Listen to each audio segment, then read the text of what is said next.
first speaker, Mr. Carl Bates from Sirdar, was from Sirdar. So let me start by saying that we were fortunate enough to be involved in Carl's transaction.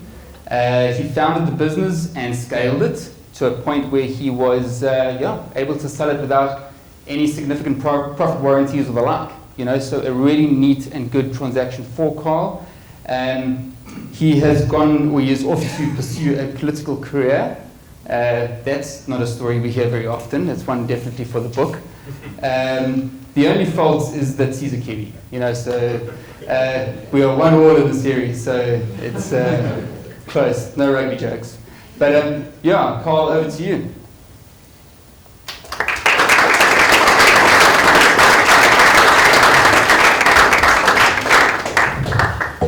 Thanks very much and good evening, everyone.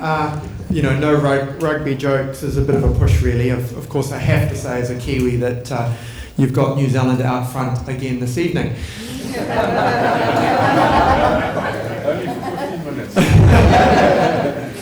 So, look, it's a real honour and privilege to be speaking to you all this evening, talking about scaling up and the journey of scaling up and ultimately the journey of exiting and being able to successfully exit, because I suppose as entrepreneurs, ultimately there's a point in the journey where we want that to happen. And I'm going to talk a little bit about being able to make that decision consciously, as opposed to having it pushed on me or enforced on me or something like that, which, if you know my story, and some of you have heard me speak before, in our family and some of what the journey for our family has been, that's happened. And so this evening I want to share with you some insights that hopefully support you on your journey of achieving something that we've been able to achieve in Sirdar.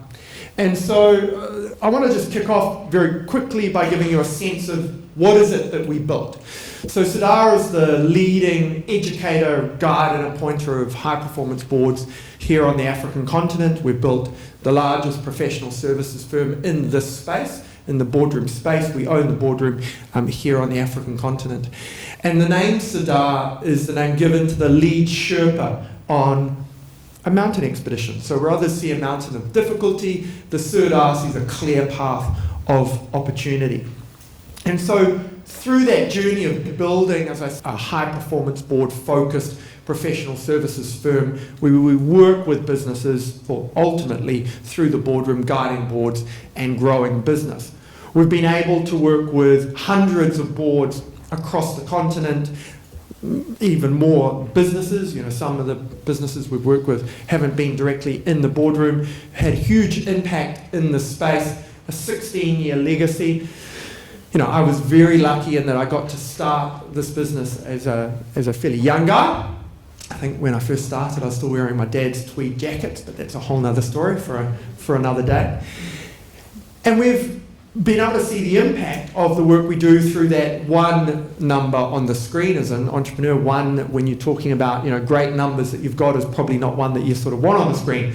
But that one in terms of the African board survey around high-performance boards for private and family businesses, if you haven't read it, if you haven't seen it, is something that you should engage with. And you should engage with it because it shows the numbers when it comes to this concept of a boardroom and how that directly connects with profitability and performance in private and family business. And that's really key in the context of today, right? We're not talking about listed companies or government organizations or non-profit. We're talking about the role of boards and the success of boards in private and family companies. And a couple of the numbers that are interesting from the last couple of years survey, and why I say last couple of years, is each year it's consistently shown us the direct correlation between the diversity of boardrooms and the profitability of business, the role of businesses that have, or the success of businesses that have independent directors versus those that don't. And so, as I say, if you haven't seen that survey, it is well worth downloading and having a read of. As you saw, we've worked around the world. We've got a core focus here on the African continent. I am a Kiwi, so we have a business partner in New Zealand, a large organisation in New Zealand that we licensed to deliver our services in New Zealand, and then we have business in Australia as well. Pre-COVID, used to do a lot of travel. All of those dots come from actually having been somewhere, myself or one of the team, as opposed to zooming in to speak in Montreal or something like that. This is in the days we used to do the travel. But COVID really did something interesting for me. It made me step back and go, what's my answer to that question, when's enough enough? And I'm really lucky and blessed in that I've had the opportunity to be involved in a number of businesses within the professional services space that we work with within Sirdar and within some of the other businesses that are connected to Sirdar. And we went back to New Zealand during COVID to a family wedding. Now, pre-COVID, I used to do that trip about 4 or 5 times a year. Back and forward, it's a decently long way, but it's about the only time that I didn't have, the team bugging me. Jenny, Lynn, Tim. They always knew when I landed because you'd turn the laptop on and it would just go ding, ding, ding, ding, ding with a whole lot of work. But I love those trips. And landed in New Zealand, went over with Candice, my wife, and our son Angus. He was about 18 months, might have been 2 when we went over. And while I was there, I went, it's time. It's time to step out of business and step into politics, which is something that I've always been interested in doing, and I could talk quite a bit about why I think now's the time for people who have the sort of experience we have in this room, people who have made money, know how to create an actual job, know how to be efficient in an organisation and use money to actually get an outcome, and why people like us are needed in government. And a lot of people have said to me, as I've said, that I'm stepping into politics. Carl, why are you doing this? Like, you're an entrepreneur, you're great at what you've done, you've been successful. And I suppose my answer to that question is, well, if everyone like me took that view, then we end up with what we end up in government, right? And that's not a comment on any particular place in the world. You can take from it what you may, other than the fact that I clearly think the wrong people are in power in my country. And so I said to Candice, Candice, it's time. It's time for us to stay. And Candice knew that this was coming. She is South African. We did on Saturday night have one of us wanting to go home and one of us wanting to go out and have a bit of a party. But she always knew that when we got married, this was going to happen. And Candice said, Carl, there's one condition. And I thought this was quite interesting. Candice could have had a lot of conditions, I suppose, around me saying it's time to pack up our house over Zoom. So if you've heard a lot about COVID and the use of Zoom, we used Zoom to pack up our house. We had a friend walking around the house with the Zoom camera on during COVID. Big ups to Candice for making that happen.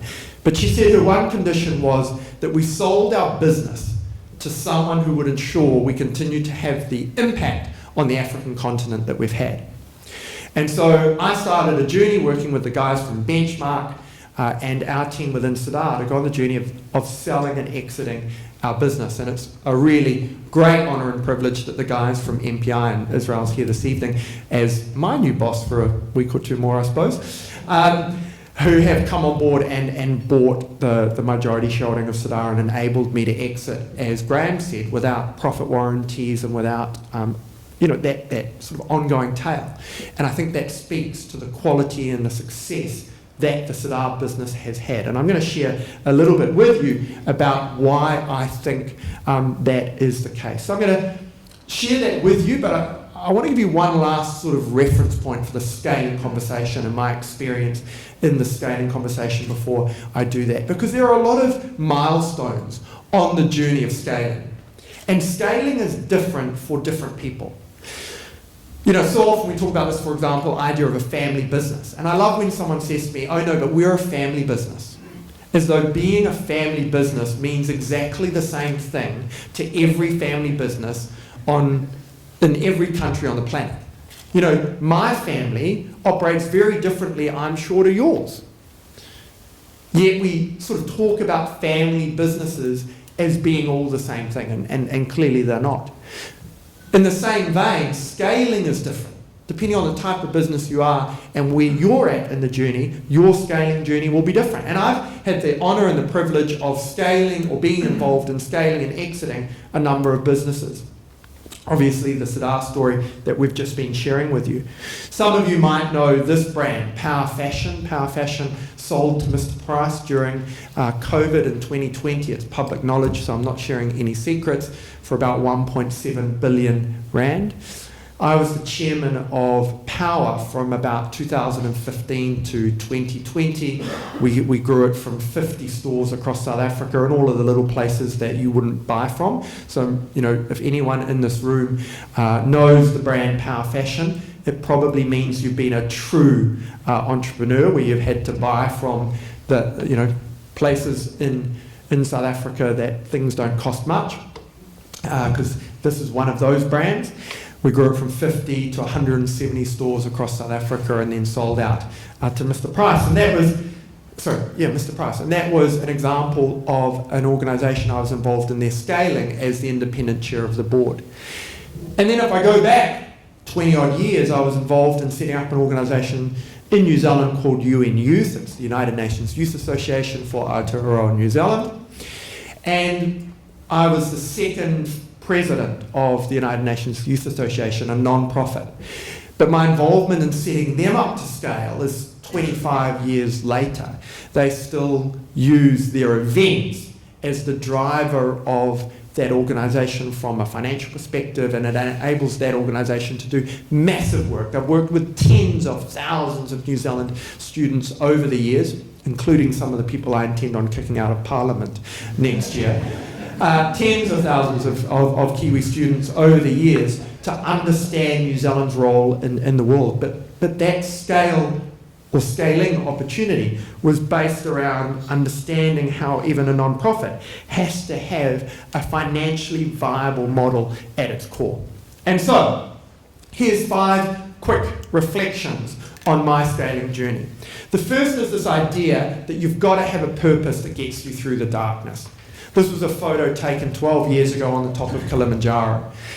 And I remember climbing up that steep slope, for those of you who have climbed Kilimanjaro. Can I just get a show of hands? Anyone that's climbed Kilimanjaro? Awesome, cool. Okay.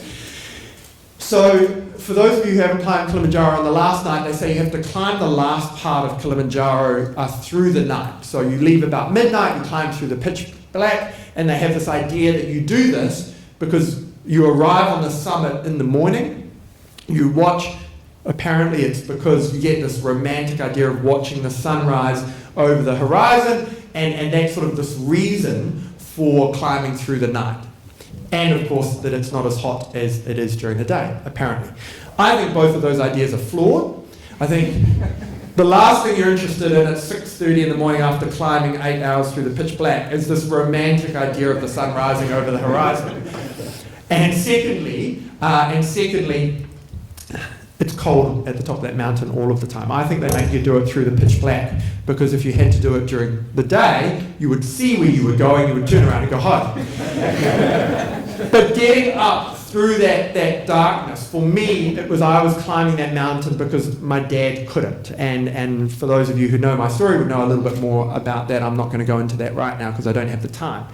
But what is the reason, the purpose for your business? In Sirdar, our purpose is meaningful economic impact. We believe boardrooms have the power to change companies, and it's companies that change countries. So what is the reason behind your business? Because if you don't have a big enough one, you're not going to get there. The second is know what altitude you're at. In Sirdar, we know the single measure of success of our business is a concept called boardroom performance. If our clients' boards are not achieving in the boardroom, we're not going to achieve as an organisation. I think too often, as businesses, we allow the accountants in the room, and I'm allowed to say this because I'm a chartered accountant myself, we allow the accountants in our room to think that it's about revenue and profit. Yes, it is, and ultimately you have to grow the revenue and you have to make money. But you only do that if you understand what the measure of success for your business is. For ours, if our customers' boardrooms weren't performing, we weren't going to perform as an organisation. Thirdly, what are the keys to your climbing success? What is fundamental to the success of your organisation, to the degree that you will die on the field to make sure those keys are looked after? I understood in our business that we had 2 key things to the success of our business. And basically, if you didn't like this, you were ejected from the organization.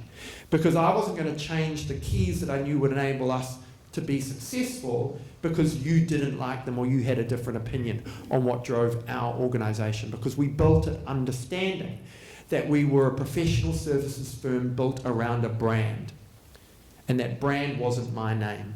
So if you don't get the concept of branding, you're not going to be successful in our organization. If you don't buy into the fact that a brand is what's going to drive the success of our business, then you don't belong in our organization. The second part of that is the idea of a methodology. We built the business on a methodology. Everyone has an opinion. Everyone's entitled to to their own opinion, obviously. But it's easy to come into a business and have an opinion, but not understand how that translates into rands and cents. In our business, we have a methodology that we use to drive the success of boardrooms. We've got data that proves that they work. Don't come in as a new person to our organisation and bring a new way to try and run a boardroom unless you've got the data that proves it. And so we built our business on a methodology, and we know that those two key things were drivers of success. Fourthly, summiting a mountain requires the correct or the right group of people on the climb. In our organisation, we understand the power of natural energy, the power of having the right people in the room sitting around the table, and how that energy creates flow. And yes, it's really easy to look at someone like me who has a directorship career and say, hey, you're going to be a great director for our business. I want you in our boardroom. Just because I'm a good director doesn't mean I'm the best director for your boardroom. And too often when we think about boardrooms, even in our own business, and that's a whole different conversation I'm not going to start on right now because that would be a rant in itself. In your boardroom, you've got to make sure that you have this combination of natural energy, the combination of the right people sitting around the table, because we can correlate the makeup of a boardroom with the profitability of businesses. I've gone into boardrooms, one particular one in another country, so I'll share it with you, where I said to the owner, you need to fire the chairman, you need to fire the chief executive, you need to fire the CFO, or this business isn't going to make money. This is a company employing 1,500 odd people and with billions of rands of turnover. They did that, they started to make money because we understood the makeup required in that boardroom. Lastly, leverage knowledge and experience on the journey. You've got to have the right stars in the journey.